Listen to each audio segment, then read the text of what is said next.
Hey, this is JP with Central Idaho Mountain Weather. It's August 5th, 2026. Looking at the satellite reel, we got high pressure dominating most of the west with the low way up in Canada. So we are mostly sitting high and dry.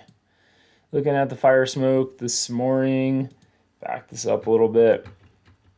Looks like we had models indicating that some have drifted down, some smoke has drifted down from the north down the south thanks to northwest flow, and that's going to filter out a little bit this morning when the winds increase. We're going to have gusts in the 20s this afternoon. You can see that kind of clearing out before it settles back in tonight and then clears out again much more clearer, it looks like, for Thursday afternoon.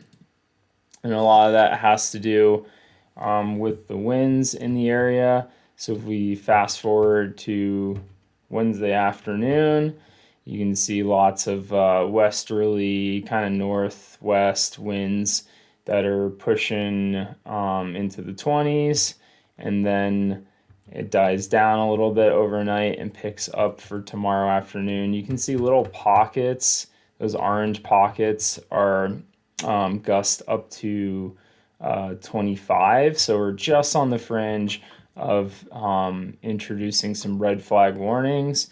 The wind is just not strong enough for those warnings to be in effect. Look around this morning, we have moderate smoke coverage just into the yellow.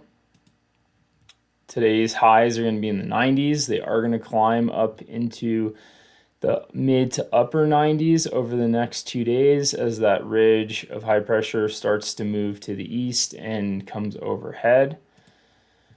This is looking at the rain forecast pretty much for the next week plus, and looking pretty dire. There's nothing really overhead, but as we go into some of our maps, there's like some disagreement between the GFS on the left and the Euro model on the left. So this is what we looked at. These are some of the models we tend to look at when we're looking long distance into the forecast.